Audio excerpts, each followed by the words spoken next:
Hello, my friend. This is Clyde. Know when to run before it's too late. In 1 Thessalonians 5 verses 21 and 22 we read, "But test all things carefully so that you can recognize what is good. Hold firm to that which is good. Abstain from every form of evil. Withdraw and keep away from it." Samson, Solomon, Joseph, Daniel. Hold it. Those are all from the Old Testament. Judas, prodigal son, Peter. And what about the current era? You, me, a bunch of Bible-believing people. What do these all have in common? That sounds like a stretch. But these persons were faced with some challenges in their lives. Some overcame and some were inundated with weakness. Oh, how could I forget David, the shepherd turned warrior turned king? Let's add him to the list. Ever since the earliest of times, humans have always come face to face with challenges. And I'm talking about those challenges that cause you to make a choice. And one of the options is an option that is called sin. Come on, don't pretend as if I'm speaking to and speaking of the guy next door or the girl who stands beside you in the church choir. I'm talking to you. Let's look at Eve in the garden. A talking serpent, Eve? Seriously? Did you arrive in the garden last night? And instead of running away from the situation or chasing the serpent away, she engaged in a conversation, the effects of which we continue to live with thousands of years later. Well, how about Joseph, the Hebrew teen turned slave in an Egyptian mansion? He did not solicit sex from his boss's wife. Rather, she made some serious advances at him, and one day she schemed and concocted the perfect scenario. She sent home the household staff and asked Joseph to stay behind. Red flag. Joseph was on the red alert because she had tried other tricks before.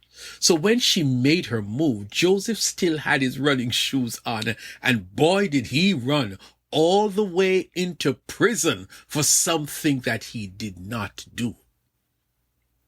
David? That's another story. Say what you want, but David would say it was not his fault. Why was this beautiful lady bathing in the open and she knows the king lives up the road from her? It's her fault, right? It wasn't David's fault that he saw her bathing. What he did with what he saw was the wrong thing, and no, he cannot blame the woman. After all, how could she have told the king no to his request? He got into big trouble. Judas had a choice even after they made the final arrangement of how to find Jesus that night, but he was too far gone to be able to turn back. Peter had a similar challenge.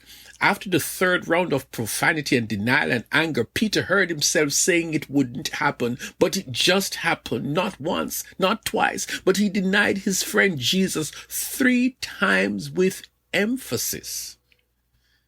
And you, can you say that you have always abstained from the very sight of evil? That you have always run from lust and temptation?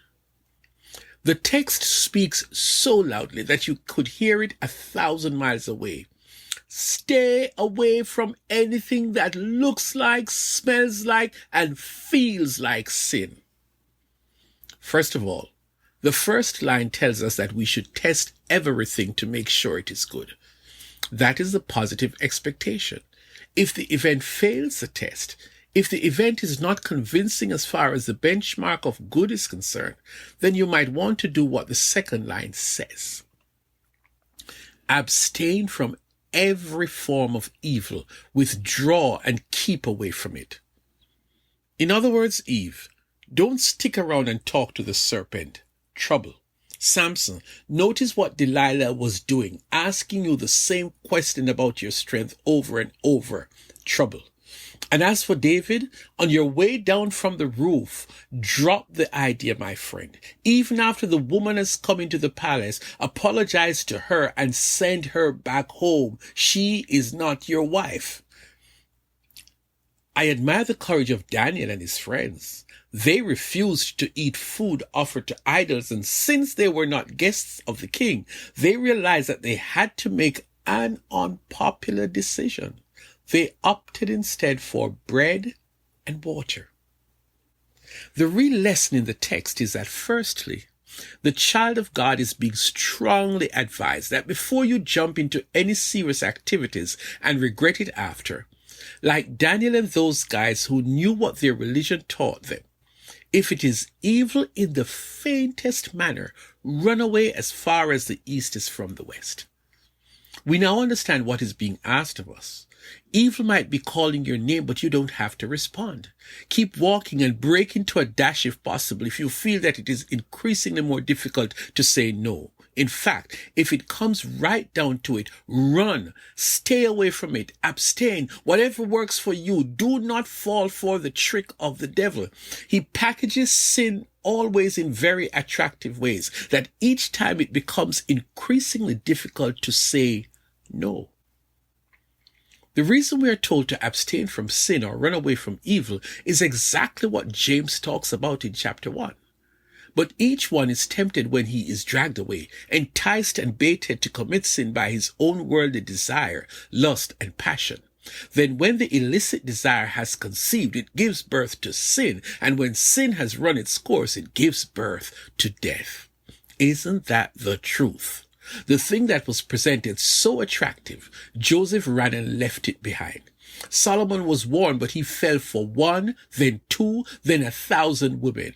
Solomon, what were you thinking? Note the correlation between the temptation and our own lust. They together form a dangerous pair. That leads to a merger of two forces, and after a while, you would have committed the sin. Don't you just wish you had run early in the game? Don't you wish you would have said no, even when you were not asked? Don't you wish you would have stayed away, not touched it, not listened to your friend? The Bible speaks loudly to you and me. Know when to run before it's too late.